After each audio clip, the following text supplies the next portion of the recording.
Shalom Brahá, eu sou Nelson Horta e esse é o canal Torá Beanus, um canal dedicado ao estudo da Torá e para a restauração da alma daqueles que são descendentes dos judeus forçados, da Inquisição e de outros momentos.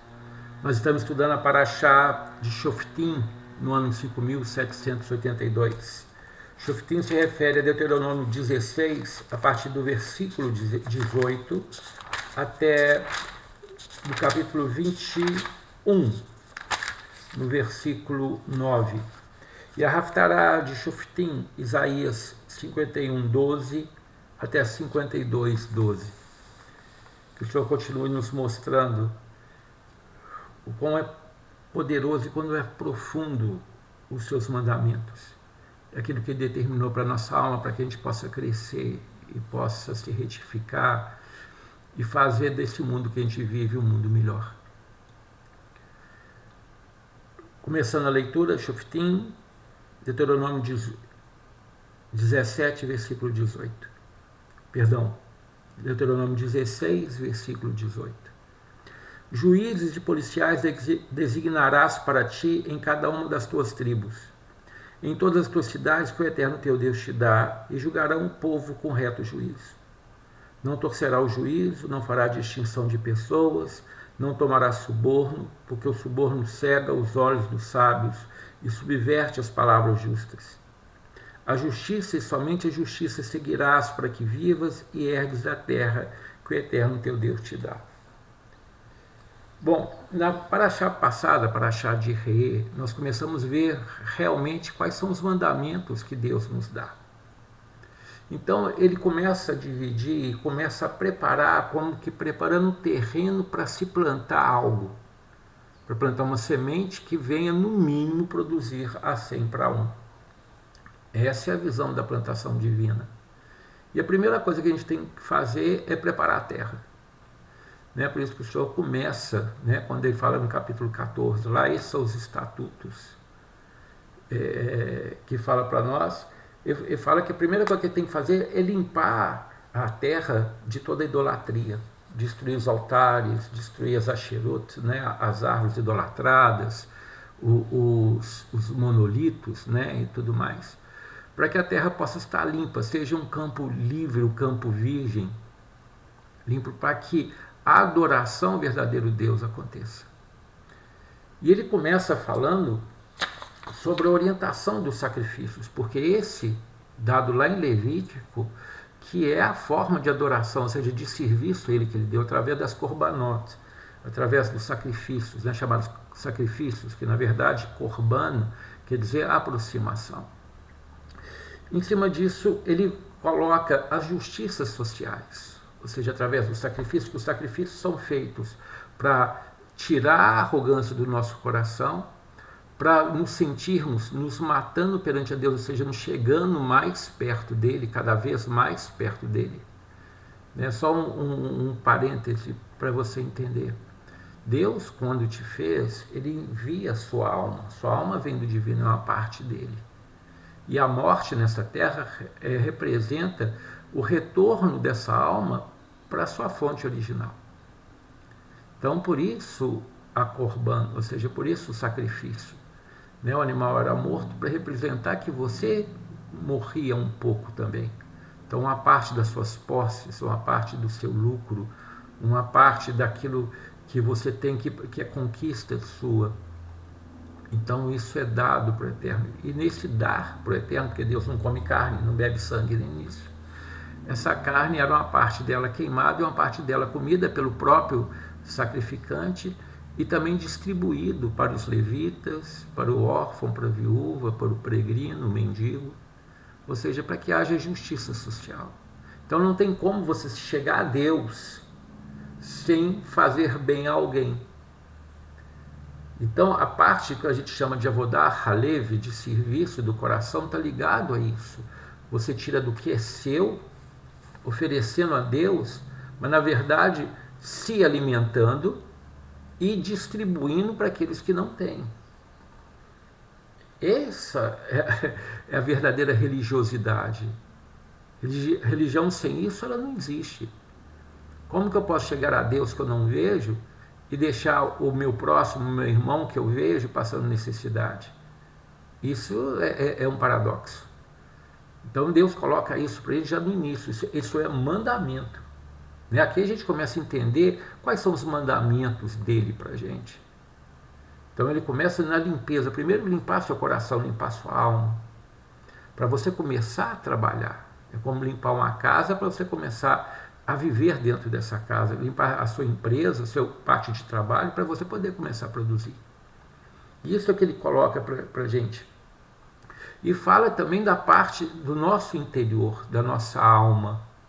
Então, para você não se mutilar por fora, não se marcar de forma alguma, e também manter limpo o seu interior através de uma alimentação correta, dos animais corretos, ou seja, principalmente ele coloca muito forte a questão do sangue, porque realmente quando você come o sangue, né, Deus não permita, você come o sangue de algum animal, você se está contaminando com a existência daquele animal, com a experiência daquele animal, experiência externa dele, aquilo que está na alma dele que não pode atingir a sua.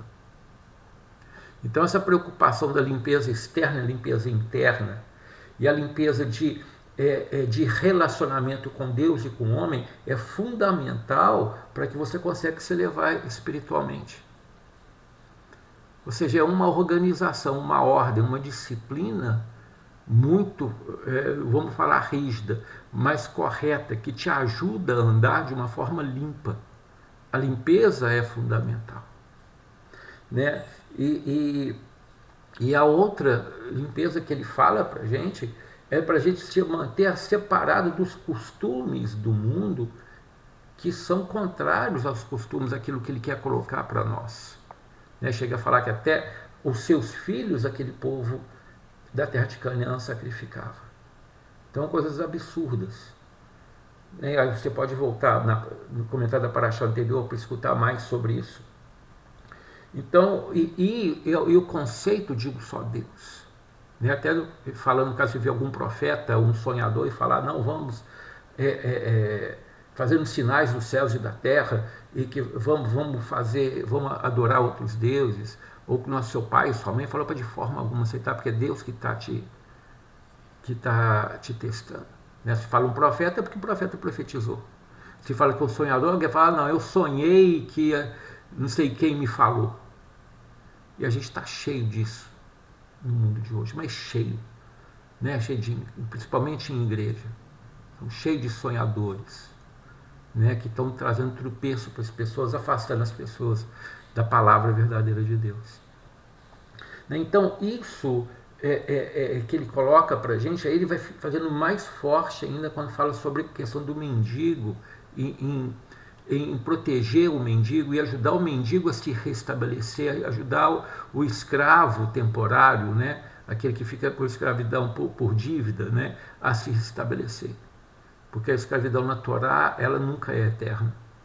Né? Ela só é temporária, ou por 7 anos, ou se o escravo querer permanecer só até o jubileu. No jubileu tem que sair livre e a gente tem que ajudar essa pessoa a se restabelecer. Então, a prosperidade, isso é ligado tudo à prosperidade, porque ela traz a alegria e a satisfação e a paz. O lugar próspero é o lugar que traz paz. Desde que essa prosperidade seja feita de uma forma santa, de uma forma correta. Então, o Senhor começa agora a colocar para a gente que nós devemos colocar juízes e policiais. Shoftim, Veshetrim, né? Juízes e policiais. Para quê? Para poder nos orientar e nos falar o que é correto e como fazer correto essas coisas, julgar as causas e fazer cumprir essa lei. Então, isso está falando para nós mesmos. Nós devemos ter o nosso primeiro juiz, o primeiro policial nosso, temos que ser nós mesmos. Olhar para ver o que nós estamos fazendo certo de acordo com isso que ele escreveu para nós.